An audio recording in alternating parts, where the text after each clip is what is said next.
le ministre Atan Gandhi a quand même réussi à faire que Equinox ne parle pas de l'absence du président de la République. Mais Akere Mouna, il a quand même dit qu'il a lu, selon certains, que le texte, qu'aucun texte ne spécifie qui peut saisir le Conseil constitutionnel pour constater la vacance du pouvoir. Il parle de qui quand il dit qu'il a entendu certains? Parce que là, moi, s'il parle de Cabral, je ne sais pas pourquoi il doit afficher Cabral comme ça. J'ai toujours cru que lui et Cabral, ils formaient pratiquement un. De toutes les façons, il dit que ce n'est pas exact. Lisons cette loi de 2004. Loi numéro 2004-004 du 21 avril 2004 portant organisation et fonctionnement du Conseil constitutionnel. Chapitre 5 du constat de la vacance de la présidence de la République, article 38. Le Conseil constitutionnel saisi par le président de l'Assemblée nationale après avis conforme du bureau dans le cas prévu à l'article 6 alinéa 4 de la Constitution constate la vacance du pouvoir de la présidence de la République. Il statue alors la majorité des 2/3 de ses membres. Article 39. La déclaration de vacances est publiée suivant la procédure d'urgence, puis insérée au journal officiel. Article 39. La déclaration de vacances est publiée suivant la procédure d'urgence, puis insérée dans le journal. Ce sont des gros paroles qu'on a du mal à dessoucher. Ben, Akere Mouna veut par là nous dire que le Conseil constitutionnel est l'organe qui devrait déclarer la procédure, la vacance du pouvoir. Et pourquoi est-ce que cela fait sujet? Pourquoi est-ce que les Camerounais sont tellement intéressés sur ce sujet-là maintenant? Bien.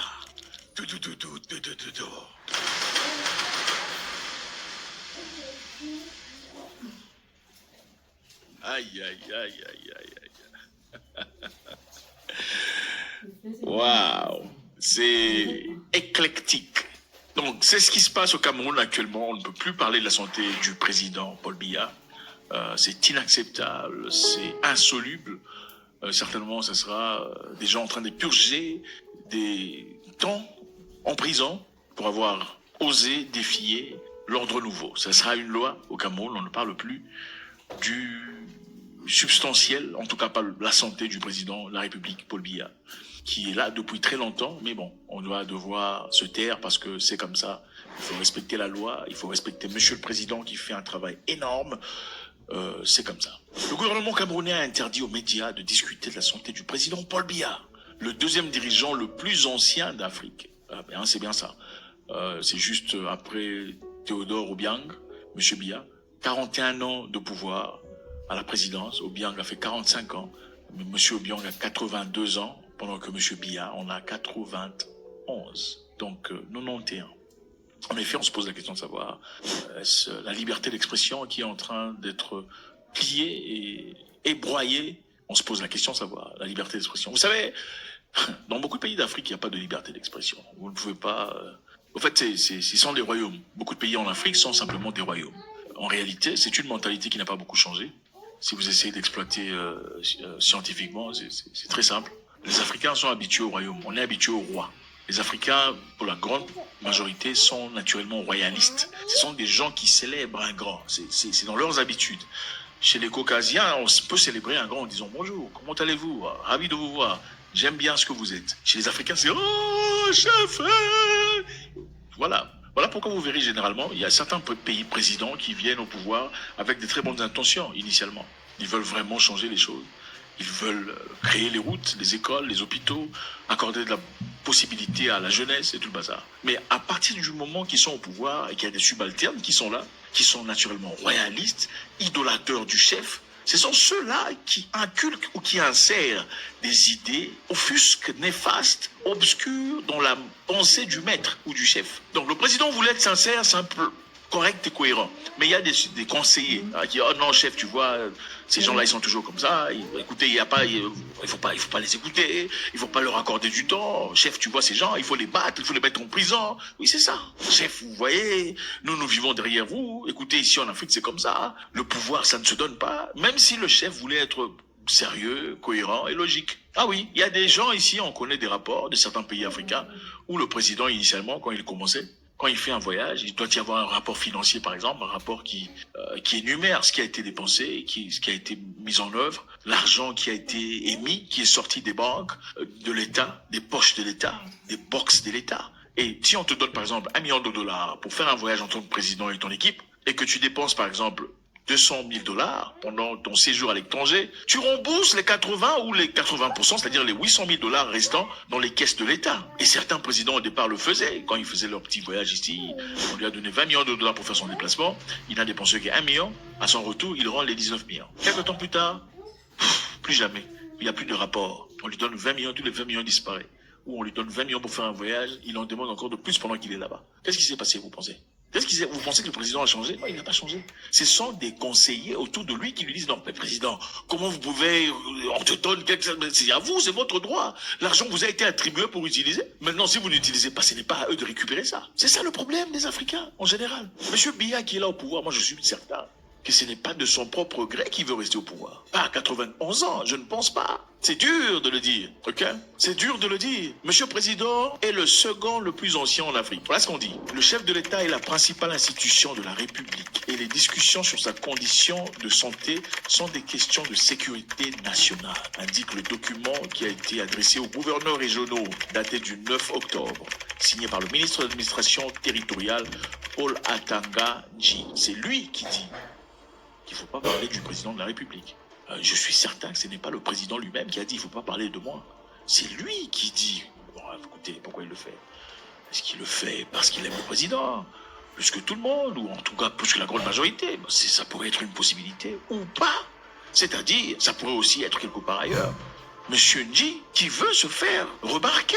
C'est une possibilité pour que le président remarque que je fais mon travail en accord avec ses attentes. Je dirais au gouverneur de dire aux médias de ne plus parler de la santé du président parce que c'est une question de sécurité nationale. Le chef de l'État est la principale institution, dit-il. Il dit toutes les discussions sur les médias, sur l'état de santé du président est officiellement interdite. Toute discussion. On ne parlera plus du président. La liberté d'expression, vous pouvez les balancer dans les toilettes. Ça n'existe pas au Cameroun, en tout cas pas pour l'instant. Peut-être si vous voulez parler des... C'est quoi le truc là que vous mangez, les gombo, liberté d'expression. L'autre là, c'est quoi? Il fait ça comme ça là, liberté d'expression. S'il faut parler du président Biya, avec tout ce qu'il a fait pour le Cameroun, un président fort, pas de liberté d'expression, il faut limiter vos paroles. On ne parle pas de la santé du président, ce n'est pas votre... Comment vous dites ça? Ce n'est pas ton camarade. Le document portait un cachet rouge. Cachet rouge, indiquant l'urgence, donc très urgent. Ajouter que les personnes violant l'ordre exposeraient à toute force de la loi. Les personnes violant l'ordre s'exposeraient à toute la force de la loi. Donc la loi sur la santé de Monsieur Paul Biya, voilà. Monsieur Biya, encore une fois, est le deuxième président le plus ancien de l'Afrique, à 41 ans de pouvoir, après Teodoro Obiang Nguema, qui a fait 45 ans, mais lui a 82 ans d'âge. La dernière apparition publique de M. Biya a eu lieu dans le forum d'opération sino-africain à Pékin. Beaucoup de personnes doutaient sur sa santé du bazar. La question est très simple. Y a-t-il personne au Cameroun d'assez futé, d'assez intelligent, d'assez outillé, d'assez capable, d'assez charismatique, à la hauteur pour assumer ce rôle? La question est évidente. Pourtant, le Cameroun reflète d'une jeunesse éblouie, une jeunesse grande, une jeunesse énorme. Le visage même ne reflète pas ce qu'est le Cameroun. Le Cameroun devait être jeune, avec un leadership jeune. Mais malheureusement, ce n'est pas la faute de M. Biya lui-même. Nous sommes convaincus que c'est l'entourage de M. Biya. Ce sont ses conseillers, ses jeunes. Non, chef, il faut rester. S'il ouvre la bouche, il faut le chicoter. D'ailleurs, lui, il vient d'où? Du village là-bas. Ses parents, ils ont quoi? C'est ça. Une mentalité précaire. Et ces personnes, oui, chef, mais lui, il vient d'où? Sa famille, ils ont quoi? Qu'est-ce qu'ils ont? C'est comme ça. C'est comme ça. Écoutez, il faut avoir rencontré des Camerounais pour commencer à comprendre un peu comment ils réfléchissent. Les Africains sont différents, n'est-ce pas? Est-ce que je raconte des bobards? Non, vous savez très bien. Il me faudrait être dans un milieu pour comprendre comment les gens réfléchissent. C'est comme ça qu'un Camerounais parle, généralement. Peut-être pas un Sénégalais, il parle pas comme ça, pas tout à fait. Et encore moins un Rwandais, il parlerait comme ça. Ah, va là-bas, tu as quoi? Ah, non, c'est ça, c'est Cameroun. Ta famille a quoi? Tu n'as rien, tu n'as rien. Hein? Tu n'as rien, tu n'auras rien dans la vie. Avec tout l'amour. C'est ton continent. Dans le continent, c'est comme ça. Le président doit rester président jusqu'à 93 ans. Certainement, il y a beaucoup de gens qui en ont ras-le-bol, qui sont muets sur place, qui ne peuvent pas s'exprimer. Beaucoup de gens qui ont de très belles idées, de très belles pensées, qui malheureusement sont muets, asphyxiés par ce langue, qui veulent toujours que le président reste au pouvoir jusqu'à 95 ans. C'est incroyable. Bref, le bureau du président affirmait lundi dans un communiqué que M. Biya était en excellente santé, qualifiant de désinformation les rumeurs contraires. Bon, je ne pense pas qu'il y ait d'impolitesse ou de manque de respect à simplement remarquer la santé d'une personne adulte, d'une personne grandissante, d'une personne de son calibre, en train de changer. C'est tout à fait normal. Quand on a 91 ans, on n'a plus toutes ses forces, on a perdu sa vigueur, c'est tout à fait normal. Ce n'est pas nécessairement une maladie. C'est normal, à 91 ans, on n'est pas très frais. C'est tout à fait normal. C'est comme si on disait, bon, écoutez, une personne a mangé la banane, les avocats, et a mélangé avec des maniocs, maintenant il a la diarrhée. Non, mais c'est normal. Pourquoi tu manges des bananes, des mazouks? À quoi vous attendez? C'est normal. On est bébé, on ne parle pas, on est petit, on grandit, on vieillit, on ne parle plus, ou on commence à ne plus parler. C'est toujours comme c'est le cycle de la vie. Il est tout à fait normal que l'on pointe du doigt ce qui est tout à fait normal, c'est-à-dire que monsieur le président Paul Biya, avec tout le respect possible, que sa santé se détériore, c'est normal. Et je ne pense pas que ce soit un objet de vouloir muer les gens. Certainement, si on parlait honnêtement à monsieur Biya, il vous dirait, moi petit, je pense que moi je suis fatigué. En fait, il y a une vidéo là très intéressante, il disait aux gens, rendez-vous dans 20 ans, il faut me poser la question dans 20 ans si je veux quitter le pouvoir. Ma question, espérez-vous briguer un nouveau mandat en 2025 ? Ou souhaitez-vous qu'une nouvelle génération représente le RDPC à la prochaine présidentielle? Comme vous savez, le Cameroun est dirigé conformément à sa constitution. D'après cette constitution, le mandat que je mène a une durée de 7 ans. Alors, essayez de faire la soustraction. 7 moins 4 ou 3. Et vous saurez combien de temps il me reste à diriger le pays. Mais autrement, ça sera sûr. Quand ce mandat arrivera à expiration, vous serez informé sur le point de savoir si je reste ou si je m'en vais au village. Là, il disait clairement, écoutez, faut me demander dans 20 ans. Les gens riaient, écoutez, les gens riaient pensant qu'il était en train de plaisanter, mais il leur disait la vérité. C'est pourquoi quand un adulte te dit la vérité, il faut l'écouter. On va se voir dans 20 ans. Il faut pas me demander maintenant, attendez dans 20 ans, comme ça, on va en voir ça dans 20 ans. Moi, je ne suis pas un blanc, il faut qu'en 20 ans, c'est un bonheur. L'Afrique a des problèmes très évidents. Ce n'est pas l'Afrique dans son entièreté. L'Afrique francophone a ses problèmes. Parmi les Africains francophones, il y a une différence régionale, il faut le souligner, c'est très important. Les anglophones ont leurs problèmes différentes. Okay? Ça vous dérange, on s'en fout, c'est une réalité, il faut l'exploiter, le voir. Merci infiniment les amis, ça tuera beaucoup de plaisir. Est-ce que M. Biya a raison de rester au pouvoir jusqu'à 91 ans? A-t-il les compétences, les capacités? Certainement les compétences, mais a-t-il les capacités aujourd'hui physiques d'assumer cette responsabilité? Faudrait-il lui mettre la pression? Faudrait-il respecter simplement Monsieur le Président en disant, écoutez, ça pourrait être votre grand-père ou votre père, un peu de respect, petit, restez calme, ne dites rien. Même si sa santé n'est pas tout à fait ce qu'elle était il y a 20 ans. Et aussi, malgré le fait qu'il y ait des gens assez outillés et en capacité d'assumer les mêmes fonctions. Ou le danger que le départ de M. Biya signifierait aussi le départ de beaucoup de personnes. Donc, le manque d'emploi et la redistribution de l'argent et des finances et des richesses camerounaises à d'autres personnes que beaucoup de personnes ne veulent pas voir. God bless. Wow, Zach Mukasans. Merci beaucoup. C'est une façon très limpide de parler d'un sujet qui est interdit. Vraiment, ça participe de l'éducation politique. Comme on en parle des États-Unis, de la France et d'autres pays, cette chronique confirme encore qu'il y en a sur le sol africain des personnes qui restent objectives. Et pour ça, on dit merci.